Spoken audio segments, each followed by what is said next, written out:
ভাইরা আমার, বন্ধুরা আমার, লক্ষ্য করুন, বলছিলাম রবের ডেফিনেশন দেব, রবের ব্যাখ্যা দিব। রব কারে বলে? আমার দিকে তাকান, আমার দিকে তাকান, আমার কথাগুলো শুনুন আর বোঝার চেষ্টা করুন।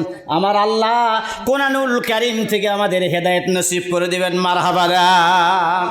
রব শব্দটির ব্যাপক অর্থ চুম্বক বলবো। রব শব্দটি এসছে তারবিয়াত শব্দ থেকে। তারবিয়াত শব্দের অর্থ হলো লালন করা, পালন করা। সৃষ্টির পরে যিনি লালন করেন, পালন করেন, থাকবার দেন, খাবার ব্যবস্থা করেন, তিনি হলেন আমাদের রব। জোরে বলেন মারহাবা। আসতে বললে হবে না, জোরে বলেন মারহাবা। রব কারা বলে? বন্ধুরা লক্ষ্য করুন, কান লাগান। যিনি কোনো বস্তুর অতি ক্ষুদ্রতম অংশ থেকে পরিপূর্ণতা দানের সক্ষম, তিনি হলেন আমাদের রব। কথা বলেন ঠিক কিনা? আপনি আমি জন্মের পূর্বে কিছুই ছিলাম না, বিনা অস্তিত্বে, বিনা মডেলে আপনার আমার মতো রহিমউদ্দিন, কুসিমউদ্দিন, সলিমউদ্দিন, বসিরউদ্দিনকে আল্লাহ সৃষ্টি করেছেন। মারহাবা দেন ভাইরা আমার, বন্ধু আমার, যিনি এক বিন্দু নাপাক পানিকে মায়ের মাতৃগর্ভে 40 দিন পর্যন্ত এক ফোঁটা নাপাক পানিকে আল্লাহ তাআলা জমা রেখেছিলেন। শুক্র কীট হিসাবে। এরপরে 40 দিন পর্যন্ত এই শুক্র কীটকে জমাট রক্ত পিণ্ড আকারে মায়ের পেটের ভিতরে রেখেছিলেন। এরপরে আবার 40 দিন পর এই জমাট রক্ত পিণ্ডকে এক টুকরা গোস্তে রূপান্তরিত করেছিলেন। 120 দিন পর যিনি রূহ সঞ্চারিত করেছিলেন, প্রাণ দিয়েছিলেন, তিনি হলেন আমাদের রব। ডান হাত তুলে কোন মারহাবা। মায়ের পেটের ভিতরে কত সুন্দর করে লাকাদ খালাকনাল ইনসানা ফি আহসানি তাকওয়িম, আল্লাহ বলেন কত সুন্দর করে আকৃতি দিয়ে আমি মায়ের পেটের ভিতরে তোমাকে তৈরি করেছিলাম, বিনা মডেলে, বিনা অস্তিত্বে। মারহাবা দেন। যেই জায়গায় চোখ লাগবে, দুখানা চোখ আমি আল্লাহ সেট করে দিয়েছি।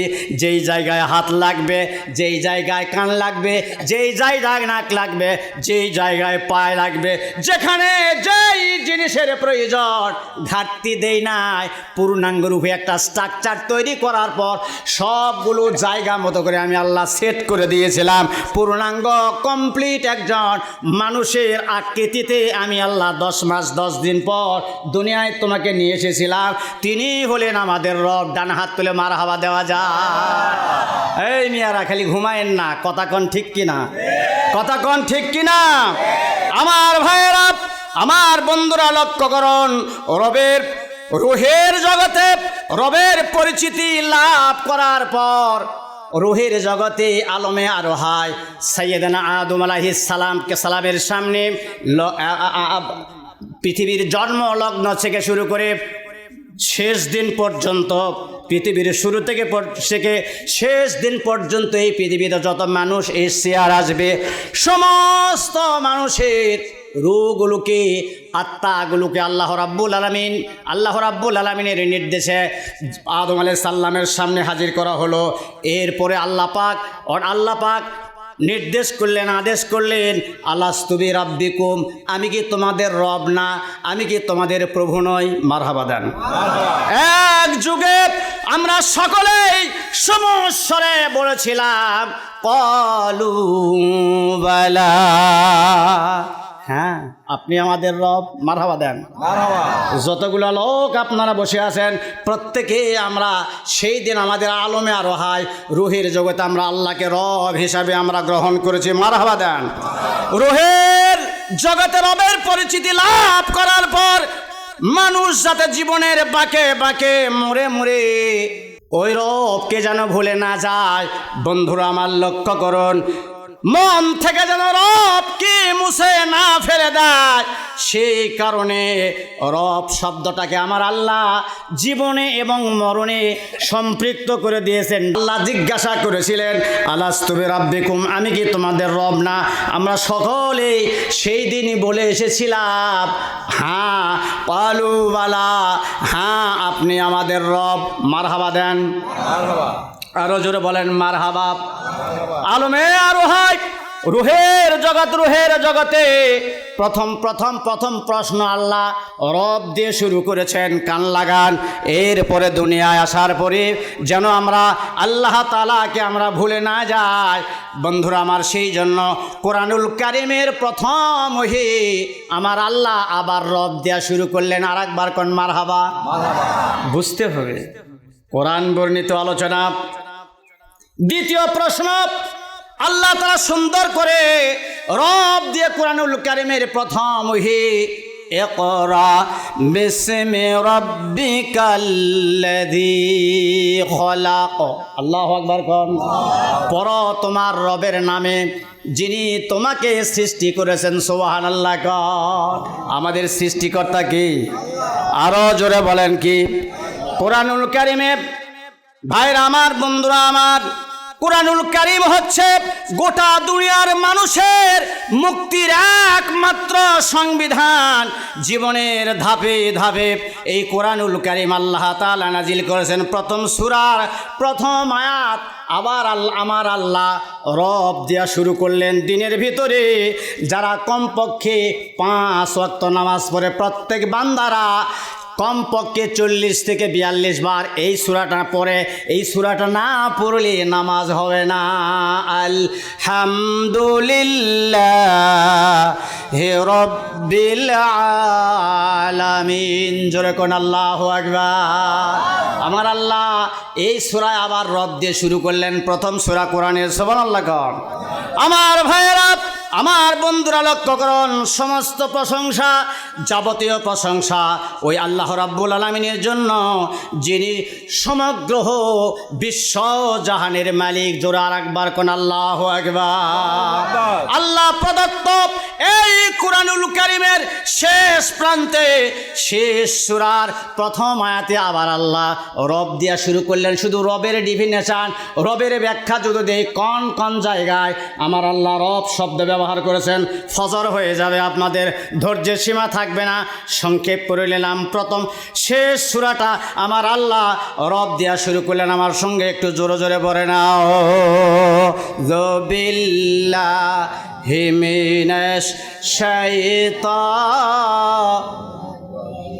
বিসমিল্লাহ মানির রাহিম। কুল আউযু বিরাব্বিন নাসি মালিকিন ইলাহিন নাস মিন শাররিল ওয়াসওয়াসিল খান্নাস আল্লাযী ইউওয়াসউবিসু ফি সুদুরিন নাস মিনাল জিন্নাতি ওয়ান নাস। একটু জোরে বলেন না আল্লাহু আকবার। আল্লাহর নাম মুখে আসে না মুসলমান? কোন আল্লাহু আকবার। ঘুমাচ্ছেন মনে হয়। হ্যাঁ, ঘুমাচ্ছেন। আল্লাহ সবচেয়ে বড় হয়, আল্লাহ সর্বশ্রেষ্ঠ, আল্লাহ মহান। কোন আল্লাহু আকবার। আমার ভাইয়েরা, আমার বন্ধুরা, এখানেই শেষ নয়। আপনি আমি যখন দুনিয়া থেকে বিদায় হয়ে আলমে বারজাক কবরে চলে যাবে, যে কবরস্থানে ওয়াজ হচ্ছে আলমে বারজাক, কবরস্থানে আমরা যখন চলে যাব, বন্ধুরা আমার লক্ষ্য করুন, সেখানে বলছিলাম জীবনেও রব, মরণেও রব। মারহাবা দেন। যখন আমাদেরকে কবরে রেখে আসা হবে, প্রথম প্রশ্ন, কবরে আবার আমার আল্লাহ রব দেয়া শুরু করবেন। মান রব্বুকা, আছে না নাই? তোমার রব কে? তোমার প্রভুকে? বন্ধুরা আমার লক্ষ্য করুন, এই রব শব্দটি মানুষকে পরিচিত করে তোলার জন্য, রবের সঙ্গে পরিচিত করে তোলার জন্য স্থান কাল পাত্র ভেদে শব্দটি বারবার আমার আল্লাহ ব্যবহার করে দুনিয়ার মানুষের মহব্বতের বান্দাদেরকে আমার আল্লাহ সতর্ক করে দিয়েছেন, যেন বান্দা কখনো কোনো অবস্থায় তার মালিক, তার রবকে মন থেকে মুছে ফেলে না দেয়। আল্লাহু আকবার। আরো একবার জোরে কান মারহাবা। আমার ভাইয়েরা, সেই জন্য কুরআনুল কারীমে আমার আল্লাহ মনোযোগ দিয়ে খরগোশের মতো কানগুলা খাড়া করে শোনেন। এই জন্য এই কুরআনুল কারীমে আমার আল্লাহ 1712 বার রব শব্দ এই কুরআনুল কারীমে আল্লাহ ব্যবহার করেছেন। ডান হাত তুলে মারহাবা দেন। আর যারা হাত তুললেন না মরে গেছেন, ওই মুসলমানরা কোন আল্লাহু আকবার, আরো জোরে কোন।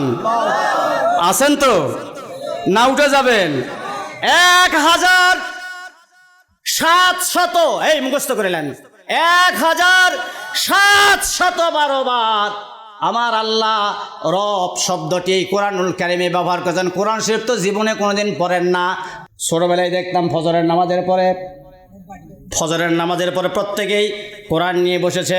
আউযু বিল্লাহি মিনাশ শাইতানির রাজিম, বিসমিল্লাহির রহমানির রহিম। আওয়াজ শোনা যেত, যে বাড়ির দরজা দিয়ে যাবেন কুরআনুল কারীমের তেলাওয়াতের আওয়াজ শোনা যেত। এখন মুসলমানেরা শুধু নামের মুসলমান, কামের মুসলমান তো নয়। আপনি সারাদিন 10টা পর্যন্ত ঘরের না কেন গলি দিয়া রাস্তা দিয়া এক জায়গায় কুরআনুল কারীমের আওয়াজ তেলাওয়াত পাওয়া যায় না। কথা বলেন ঠিক কিনা?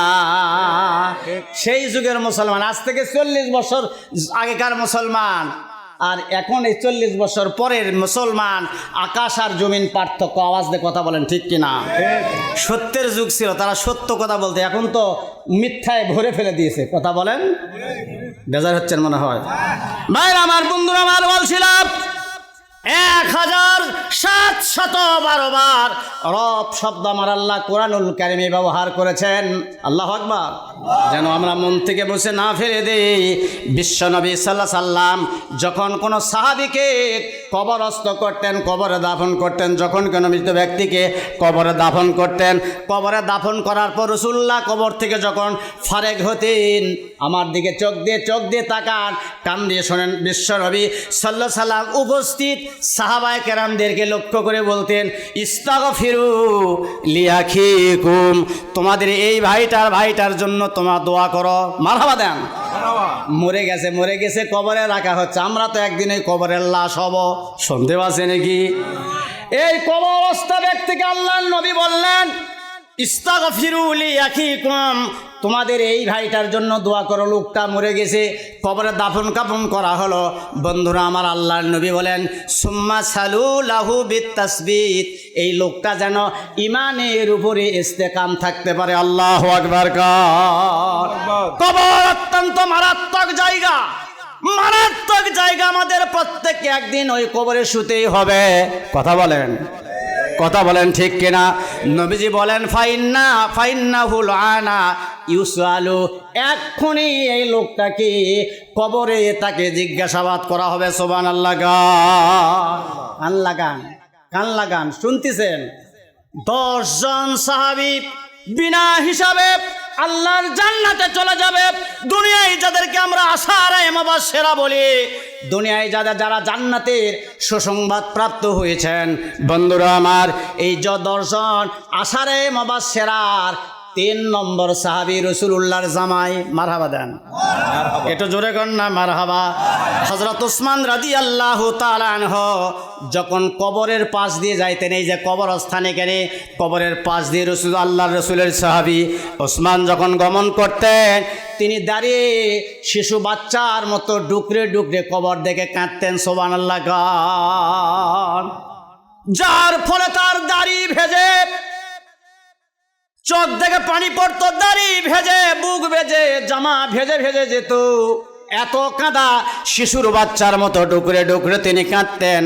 বন্ধুরা আমার, লক্ষ্য করুন, সাহাবীরা একদিন তারা জিজ্ঞাসা করলেন, হে আমিরুল মুমিনিন, আমরা দেখি আপনি যখন জান্নাত জাহান্নামের আলোচনা করেন তখন তো এত বেশি কাঁদেন না, যখন আপনি কবরের পাশে কবর দেখলে আপনি বেশি কাঁদেন। মারহাবা দেওয়া যায়। কবর দেখে আপনি এত বেশি কাঁদেন কেন? আল্লাহর নবীর সাহাবী হযরত ওসমান রাদিয়াল্লাহু তাআলা আনহুকে জিজ্ঞাসা করা হলো। বন্ধুরা আমার, তিনি বলেন, আমি বিশ্ব নবী সাল্লাল্লাহু আলাইহি সাল্লামকে বলতে শুনেছি, আল্লাহ রাসূল বলেছেন, ইন্নাল কবরা আউয়ালু মানজিলিন মিন মানাজিলিল আখিরাহ। মারহাবা দেন। মারহাবা। একটু জোরে বলেন না মারহাবা। আল্লাহর নবী বলেন, নিশ্চয় কবর হলো আখিরাতের মঞ্জিল সমূহের প্রথম মঞ্জিল ফাইন নাজা মিনহু, যদি কোনো ব্যক্তি এই কবর থেকে নাজাত পায়, নিষ্কৃতি পায়, কবরে যদি মুক্তি পেয়ে যায়, কোনো আযাব যদি না হয়, ফামা বাদাহু আইসারা মিনহু মারহাবা। আল্লাহর নবী বলেন তাহলে পরবর্তী সমস্ত মানজিলগুলো আল্লাহ রাব্বুল আলামিন তার জন্য সহজ করে দিবেন। সুবহানাল্লাহ। কবরে বাঁচবেন, হাসরে বাঁচবেন, মিজানে বাঁচবেন, পুলসিরাতে বাঁচবেন, আখিরাতের আদালতে আল্লাহ রাব্বুল আলামিন যেদিন জাস্টিস হয়ে যাবেন, বিচারক হয়ে যাবেন। মারহাবা দেন, মারহাবা। আমার আল্লাহ বলছেন আলাইসাল্লাহু বিআহকামিল হাকিমিন, আমি কি বিচারকের বিচারক নয়? ডান হাত তুলে মারহাবা দেন। সাত শ্রেণীর মানুষ বাইরে আমার কিয়ামতের ময়দানে আরশে আজিমের নিচে জায়গা পাবে, যেদিন আল্লাহ পাকের আরশে আজিমের ছায়া ব্যতীত আর কোনো ছায়া থাকবে না। মারহাবা দেন, মারহাবা। এক নম্বর আল্লাহ নবী বলেছেন ইমামুন আদিলুন, ন্যায় বিচারক। আল্লাহু আকবার কোন। আমার আল্লাহ চাইতে ইনসাফকারী ন্যায় বিচারক আর পৃথিবীতে কেউ নাই। সুবহানাল্লাহ কোন। এই আখিরাতের আদালতে যেদিন প্রত্যেকটা মানুষকে আমাদের জবাবদিহি করতে হবে, দুনিয়ায় কি করে এসছেন, মাহফিলে যায় কি ঘুমাইছো নাকি খেলি না, বক্তার দিকে চায়সা শুনিছ কথাগুলো, এরপর মানার চেষ্টা করেছ ব্যক্তিতে, পরিবারে, সমাজে, রাষ্ট্রে। জোরে মারহাবা দেন, মারহাবা। 2 নাম্বারই করে আসছো না খালি গরুর গোস্ত দে। আমার রহমত ভাই কমিটির লোক দুমন গোস্ত, গরুর গোস্ত কিনে জন্মের মতো খাওয়াচ্ছে, 4 টাকা দিচ্ছে পাবলিক, এই কামটা করে আসছো না? অবশ্যই কিছু আমল টামল করেছ, কথা বলেন ঠিক কিনা? এই সবাই খাননি আপনারা? ডান হাত তুলে দেখেন কারা কারা খাইছেন, হাত তোলেন। আমিও তো খাইছি, শরমের কি আছে? কোন মারহাবা। আমার দিকে তাকান, সবাই খাইছেন।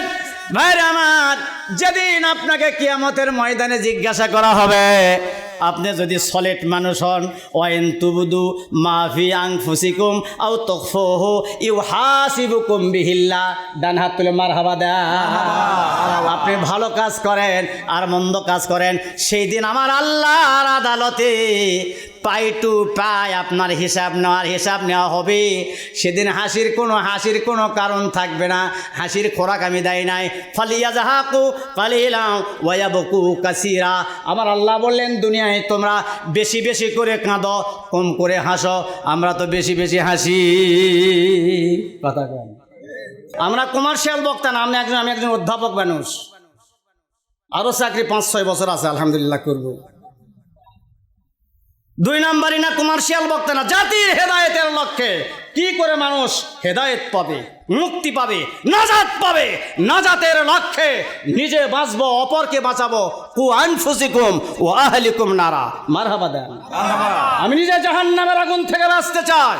আমার আহাল আয়াল, আমার পরিবার পরিজন, আমার শুভাকাঙ্ক্ষী, আমার মুহিব্বিন ভক্ত যারা পৃথিবীতে বাংলাদেশে লক্ষ লক্ষ ভক্তরা আছে, তাদেরকেও জাহান্নাম থেকে বাঁচাতে চায়। জোরে বলেন আমিন। আরো জোরে বলেন আমিন।